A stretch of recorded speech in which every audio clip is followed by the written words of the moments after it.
So I am quite passionate about the idea of customer value. And I actually see customer value as being a very important next step in us getting better at managing customer experience. So I thought I would share with you a bit of research that I've done around customer value. It will tend to be a little bit academic, but I really think it's going to spark some thinking, some ideas that we can hopefully incorporate into what I will shortly share with you is the ecosystem of business. So for those of you whom we haven't met, I do a number of things. I work at the CX Group. We are a specialized customer experience consulting company based here in Johannesburg, South Africa, but we're increasingly finding clients and doing business in wider Africa. So we very much see ourselves as being a pan-African customer experience consulting organization. Then a group of friends and I, co-founders and I in the customer experience industry, we have established a customer experience body in South Africa. And so I'm both co-founder and the first chairperson of CXSA, Customer Experience South Africa. So in your spare time, when you have a minute, please give our website a visit, www.cxsa.org.za. And so for today, I would like to share with you my thoughts and my research on customer value and why I believe that to be the next frontier of customer experience. 3 things that I would like to share with you today. Firstly, why a new business ecosystem is needed. So I've identified some problems around customer experience and customer value and the way we run our businesses that I would like to spark a discussion around. And then I would like to chat to you about what I believe we need a better suited definition of value, right? So businesses speak about value and you speak about value being added. And through my research, I felt that these definitions are somewhat limited, perhaps somewhat incorrect. And so I've got some suggestions on a better suited definition of what value is, as well as how we get to better value. So the first part of the talk, a new business ecosystem is needed. What I found in research is that there is a strong degree of misalignment. So misalignment that exists about the definition, about the role, and about the impact of value, right? So I also do a bit of part-time lecturing at 2 universities, and I find when I ask the students, what in your view is the purpose of a business? They would say it's to make a profit, right? So it's very Milton Friedman-esque, very industrial revolution-esque. The role of a business is to make a profit. There's another view of value, and that's the Economist View. And that's a pure transactional view which assesses what I give, what I pay in relation to what I receive, right? So is the cost versus benefit making sense? And that is the Economist view of value. There's a third view of value. In fact, there's more. There's the venture capital view of value. And then there's the shareholder view of value. And in the shareholder's eyes, value is only linked to the stock price. And the price, in my opinion, in my perspective, is actually not connected very well to business performance. It may be at certain times of the year, but as I'm sure you'll all agree with me, when a company has come up to the announcement of its financial results and is about to pay a dividend, there's an artificial inflation of the stock price. Or when Elon Musk says something that the market likes or market dislikes, Tesla's value drastically changes. It's got nothing to do with the core fundamentals and management and the operations of the business. So in my view, the shareholder view of value is slightly disconnected from the truth. So this raises a bunch of questions for me, primarily between which is the correct view. So if we consider the academic view, the Milton Friedman view, if we consider the shareholder view, if we consider the venture capitalist view, the economist view, which is the correct view of value and what is the role of business in delivering value to its customers and to its respective stakeholders? The other question for me is, do businesses view the customer as a means to an end for the business and for shareholder value. So back to Milton Friedman. A business exists to create wealth for its shareholders. That is the only role and the only imperative for business. And in today's world where the customer has become educated, empowered, I wonder whether or not this is still true and whether or not this is actually still relevant. I don't know if you've heard about this, but on the 19th of August last year, on the 19th of August 2019, a bunch of CEOs got together and they established an organization which they called the Business Roundtable. And the CEOs decided to put together a manifesto. And the manifestos actively sought to depart from the Milton Friedman view that business exists to deliver value to its shareholders only. So it's quite interesting to see that a group of, it's about 120 Fortune 500 CEOs are saying, hang on, we need to think broader and we need to think about the health of all our constituents in business. And so the question for me then is, in today's world, are such developments unexpected, right? So should we still perpetuate the narrative that business exists to deliver value to its shareholders, or is there more that needs to be thought about? So for me, I believe that we would do well, that we need to start to transform our thinking around a business ecosystem that focuses on overall sustainability, right? So how do we create improvement, progress, wealth, sustainability for everybody who is connected to business? So that's the problem with the purpose of business, and that is the problem with the definition of value. How can we then start to look at a better suited definition of a value? There's a phenomenon that I coined called strategic gifting. I'm not sure if anyone has thought about this or anybody has been exposed to the concept of strategic gifting. But it basically means that as an organization, I know what I have. I know what my raw materials are. I know what my skills are. I know what my capabilities are. And I use that as a driver to determine what I will do. So a crazy example, let's say you're in the desert, you're in the Sahara Desert, and you see there's a lot of sand around you. And you know that sand is a very important ingredient for glass and for bricks and so on and so forth. So you set about starting a big manufacturing operation and you start to make bricks because it makes sense. You know how to make bricks and there's a lot of raw material around you. But the problem is, the only other life that you see around your organized business is a camel that passes by every 2 weeks, right? So my question is, do you have a business? And then by the classic definition of a business, you could probably say yes. You do have a business, you have an operation, it's got raw material, some process, some output, some product that it's manufacturing, but it's not delivering value, and importantly, it is not delivering value that the customer is willing to pay for. So that is what I call the concept of strategic gifting, and it's linked to the ways organizations were started in the past. As I said, because I have this resource base or this skill or this capability, I will then offer something into the market. But the problem with strategic gifting is customer today will say, what is this? I don't know it. I don't like it, and I'm not willing to pay for it. So there are massive risks linked to the concept of strategic gifting. So I would like to propose that we evolve our thinking around value. And I would say that value is far more based on what a customer wants or on what he doesn't know that he needs, but when he gets it, he can easily incorporate it into his life.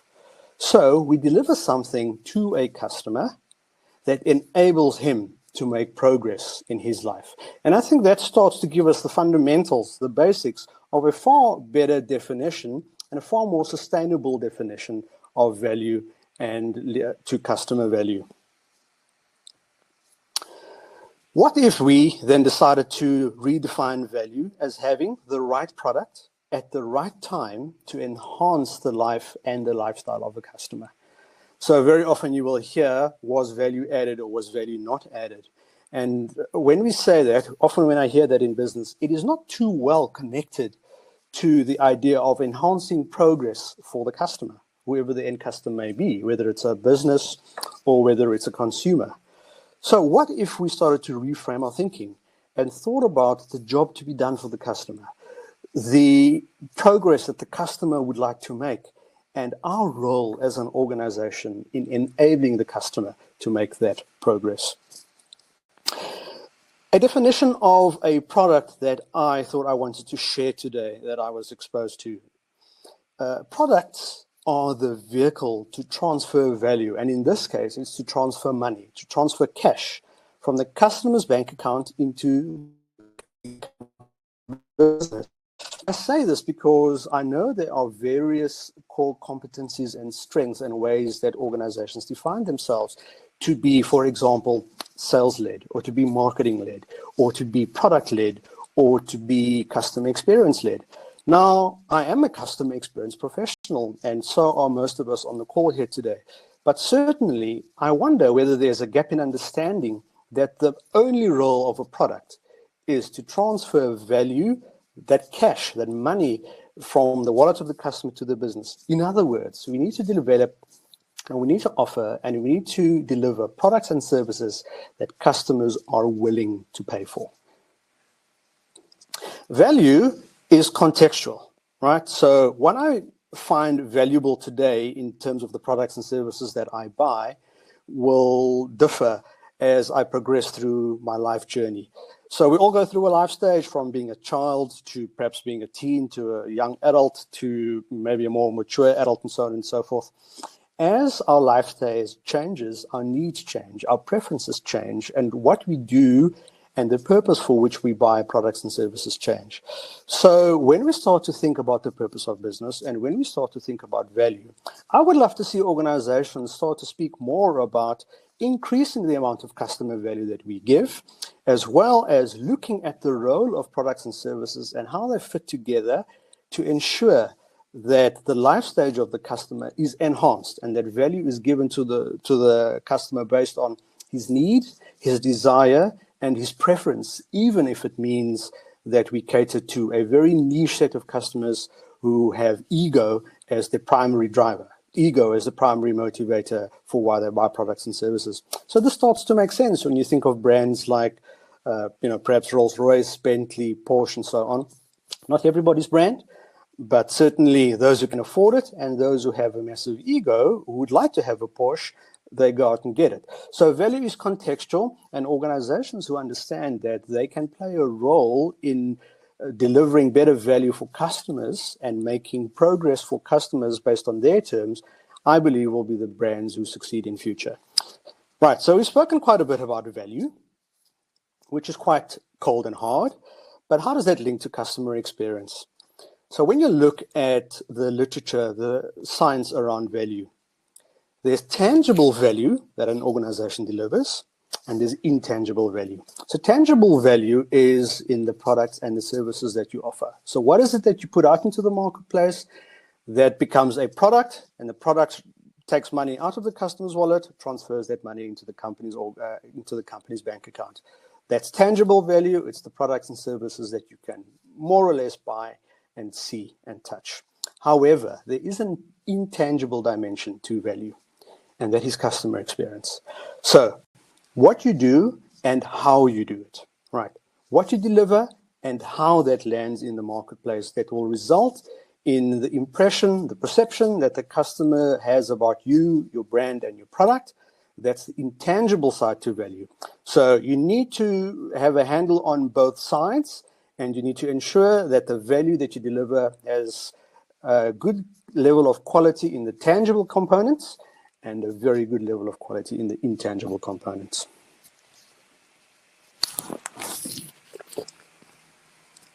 Back to the Business Roundtable, I thought I would share with you a little bit about their manifesto that they put out. If you look at point number 1, the Business Roundtable has said they exist to deliver value to customers. And I find that to be a very interesting departure from, again, Milton Friedman, that the aim of a business is to deliver value to its stakeholder, the shareholder. So the first thing that they say, and yes, this is American, it's focused on the American market, but if you take the message out of what they're saying, it would be wonderful to hear South African organizations, companies such as yours and mine, start to speak about value to customers. Secondly, investing in employees. So they speak about value to customers, they start to speak about employee experience. Thirdly, dealing fairly and ethically with suppliers. So now we start to see the idea of sustainability for all stakeholders that are involved in business. Our customers first, our employees second, suppliers third, the communities in which we live, so taking care of all of those around us. And then lastly, finally, long-term value for shareholders. And this is why I'm saying it's a very interesting concept, a very interesting notion for us to start thinking broadly about value and about delivering value to the various different stakeholder groups that are involved in and around a business, including the environment and so on. So a little bit about the science and the process of value. In order to actually derive value for these various stakeholder groups, you need to make an investment as a business. So a certain degree of business investment in capabilities, in processes, in structures, in culture, and so on needs to be made so that you can start to deliver value primarily to your customer.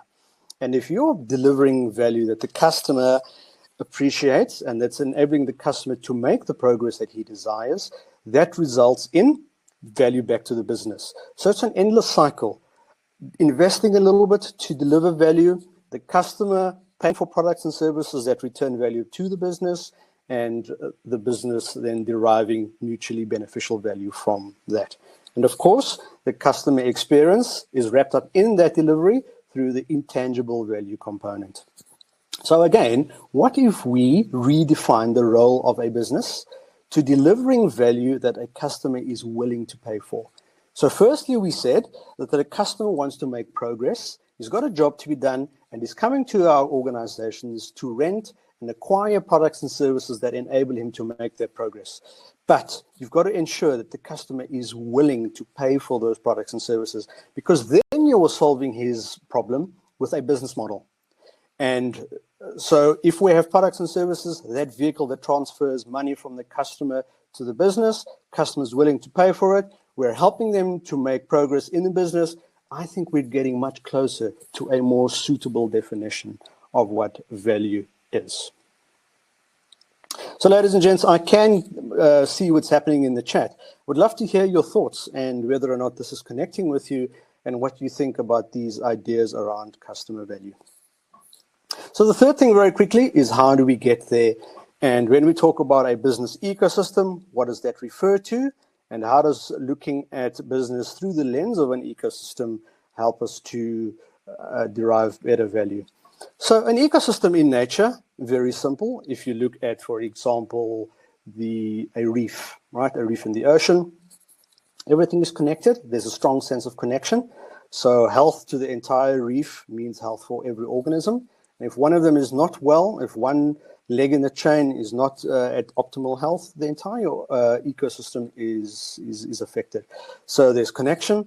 There's cooperation in an ecosystem. So very often a very big shark, that kind of fish, will actually be supported by a smaller fish that will eat bacteria and so on off his back.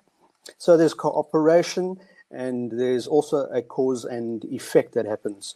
So once again, if one of the stakeholders in the reef ecosystem has an injury that affects the general population, the reef on its own, the entire ecosystem would be affected and could be damaged. So I would like to then propose that we consider that kind of view, a business ecosystem view, that is a different way of organizing and governing economic activity within businesses.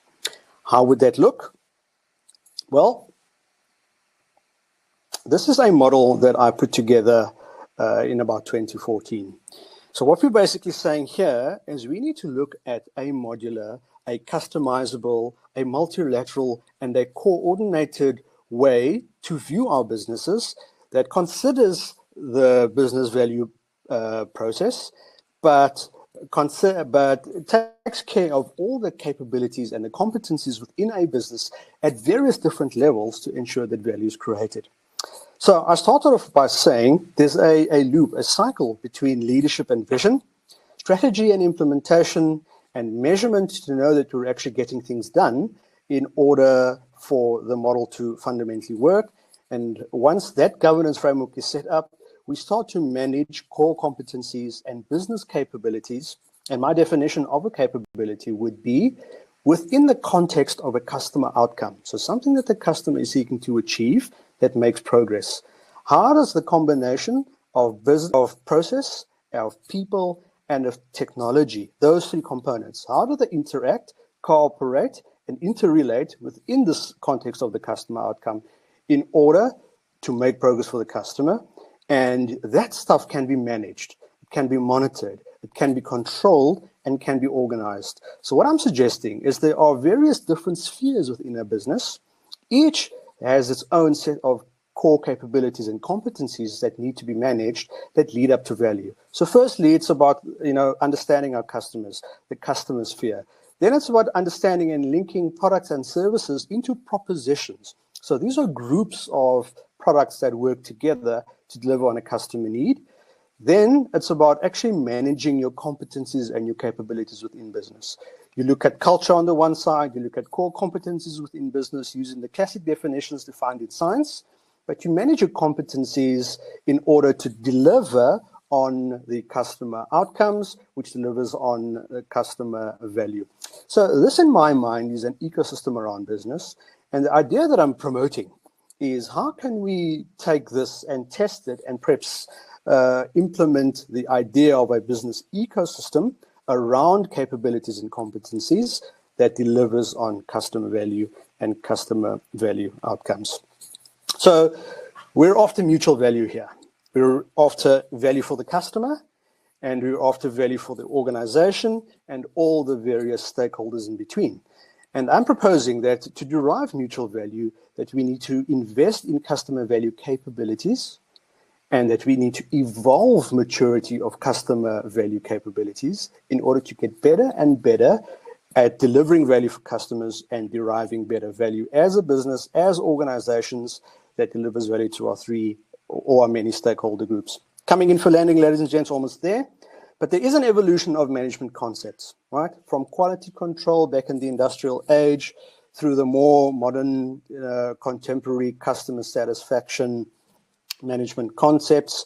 But these two had some issues. Quality control, for example, didn't do a really great job in considering the needs of customers directly.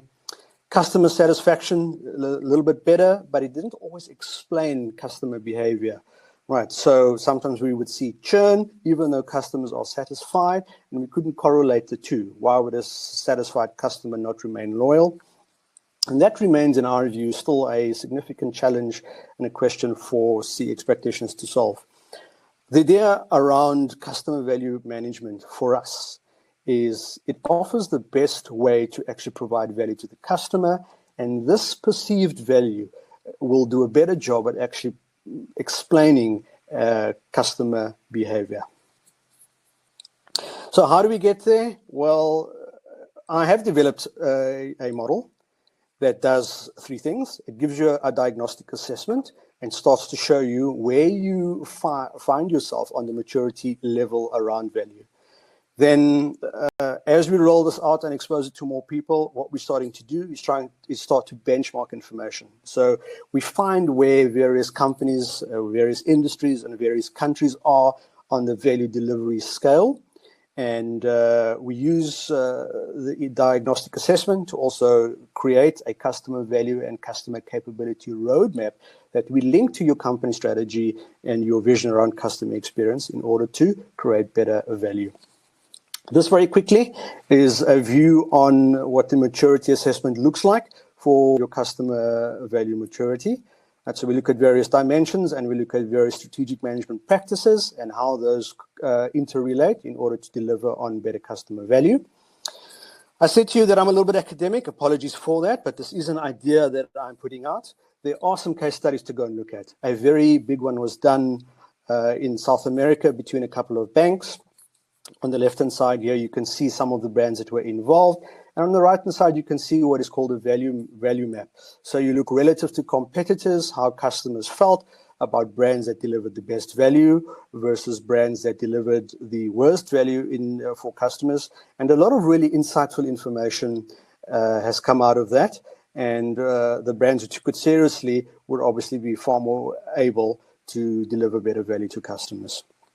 Right, so in conclusion, the idea here is that adopting an ecosystem view of business, right? So that model, that circular model with the various levels around the spheres and capabilities, and maturing those capabilities will provide customers with tangible and intangible value. And this is key to providing enhanced excellence and relative improved industry performance for your brand.